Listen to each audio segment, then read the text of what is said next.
সবাই কেমন আছেন? আশা করি সবাই ভালো আছেন। অর্পিতা মানা কিচেনে আপনাদের সবাইকে স্বাগত জানাই। আজকের আপনাদের জন্য একটা পুরনো দিনের লোভনীয় রেসিপি নিয়ে চলে এসেছি। অসাধারণ খেতে লাগে। আপনারা অবশ্যই আবার বাড়িতে বানিয়ে ট্রাই করবেন। দেখুন এখানে রেসিপিটা বানানোর জন্য এখানে আমরা কিছুটা মুগ ডাল নিয়ে নিয়েছিলাম। এক বাটির অর্ধেক বাটি আমরা মুগ ডাল নিয়েছি, আর তার অর্ধেকটা আমরা এখানে মুসুর ডাল ইউজ করেছিলাম। মুগ আর মুসুর ডালটা আমরা একটা বাটির মধ্যে ঢেলে দেব, দিয়ে ভালোভাবে সবগুলো ডালগুলোকে মিশিয়ে আমরা এটাকে ভালোভাবে ওয়াশ করে নেব। ওয়াশ করা হয়ে গেলে এখানে আমরা একটা ফ্রাইং প্যানের মধ্যে গ্যাসের ফ্লেমটা অন করে দিয়ে এটা জল দিয়ে দেবো, আর এর মধ্যে দিয়ে দেবো স্বাদ মতো নুন, আর দিয়ে দেবো একটু কিছুটা কালারের জন্য হলুদ গুঁড়ো, দিয়ে জলটাকে ভালোভাবে একটু মিশিয়ে নেব। মিশিয়ে নেওয়া হয়ে গেলে এখানে আমরা যে ডালটা ধুয়ে রেখেছিলাম সেই সমস্ত ডালটা আমরা এখানে ফ্রাইং প্যানের মধ্যে দিয়ে দেবো। এখানে দেয়া হয়ে গেলে স্পুন দিয়ে ভালোভাবে একটু নেড়ে দেবো যাতে ডালটা দলা পাকিয়ে না যায়। দেখুন এবার ঢাকনা চাপা দিয়ে এটা বয়েল করার জন্য বসিয়ে রেখেছিলাম। একটু বয়েল হয়ে গেলে এখানে আমরা একটু নেড়ে চেড়ে দেবো যাতে ডালটা সমানভাবে বয়েল হতে পারে। আবারও কিছুক্ষণ ঢাকনা চাপা দিয়ে বয়েল করার জন্য রেখে দেব। দেখুন আমাদের ডালটা খুব সুন্দর বয়েল হয়ে গেছে। আর সামান্য একটু জল জল অবস্থাতে এটা আমরা গ্যাসের ফ্লেমটা অফ করে দেব। আর এখানে দেখুন একটা মিক্সার গ্রাইন্ডারের মধ্যে 2 চামচ পোস্ত আর অল্প একটু নিয়ে নেব সর্ষে, দুটো দিয়ে দেবো কাঁচা লঙ্কা, সামান্য একটু জল দিয়ে এটাকে একটা প্লেন পেস্ট বানিয়ে নেব। তো পেস্ট বানানো হয়ে দেখুন আমাদের পেস্টটা ঠিক এমন তৈরি হয়েছে। পেস্ট বানানো হয়ে গেলে এখানে আমরা যে ডালটা নামিয়ে রেখেছিলাম সেই ডালের মধ্যে আমরা সর্ষে পোস্ত বাটাটা দিয়ে দেব।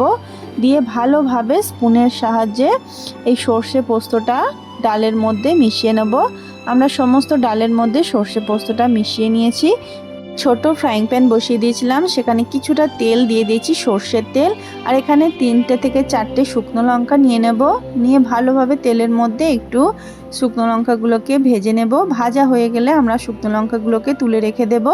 আর ওই তেলের মধ্যে আমরা 1 চামচ কালো জিরে তেলের মধ্যে দিয়ে দেবো। দিয়ে স্পুনের সাহায্যে একটু নেড়ে চেড়ে তেলটাকে আমরা যে ডালটা সর্ষে পোস্তটা মাখিয়ে রেখেছিলাম সেই ডালের মধ্যে তেলটা দিয়ে দেবো। ডালের মধ্যে দেয়া হয়ে গেলে আমরা যে শুকনো লঙ্কাটা ভেজে রেখেছিলাম এটা যাতে সফট হয়ে না যায় তার আগে আমরা শুকনো লঙ্কাটা হাতের সাহায্যে ভালোভাবে একটু ডলে নিয়েছি। এবার আমরা যে ডালটা তেলটা ঢেলে দিয়েছিলাম সেই কালো জিরে আর সর্ষের তেলটা ভালোভাবে ডালের মধ্যে মিশিয়ে নিয়ে আমরা গ্যাসের ফ্লেমটা একদম লো করে ডালটাকে বসিয়ে রেখে দেবো। ডালের জলটা একদম শুকনো হয়ে গেলে আমরা একদম লাস্টে শুকনো লঙ্কাটা ডালের মধ্যে মিশিয়ে দেবো, যাতে শুকনো লঙ্কার ফ্লেভারটা ডালের মধ্যে খুব ভালোভাবে চলে আসে। এবার দেখুন আমরা ডালটাকে একটু জল জল থাকা অবস্থায় শুকনো লঙ্কাটা মিশিয়ে দিয়ে আবারও 2-1 মিনিট ডালটাকে ঢাকনা চাপা দিয়ে রেখে দেব। দেখুন আমাদের ডালটা থেকে একদম জলটা শুকিয়ে গেছে। তো এমনিভাবেই আমরা ডালটাকে নামিয়ে নেব। এবার গরম গরম ভাতের সাথে একটু সর্ষের তেল দিয়ে এটাকে পরিবেশন করুন। জাস্ট অসাধারণ লাগে। আপনারা অবশ্যই একবার বাড়িতে বানিয়ে ট্রাই করবেন। আর রেসিপিটা কেমন লাগলো অবশ্যই জানাতে ভুলবেন না। ভালো লাগলে আমার চ্যানেলটিকে লাইক শেয়ার সাবস্ক্রাইব করে আমার পাশে থাকবেন। আবার দেখা হবে নেক্সট একটা ভিডিও নিয়ে নেক্সট ডে। ততক্ষণ আপনারা ভালো থাকবেন, সুস্থ থাকবেন, আর আমাকে জানাতে ভুলবেন না আমার রেসিপিগুলো আপনাদের কেমন লাগছে। ধন্যবাদ সবাইকে।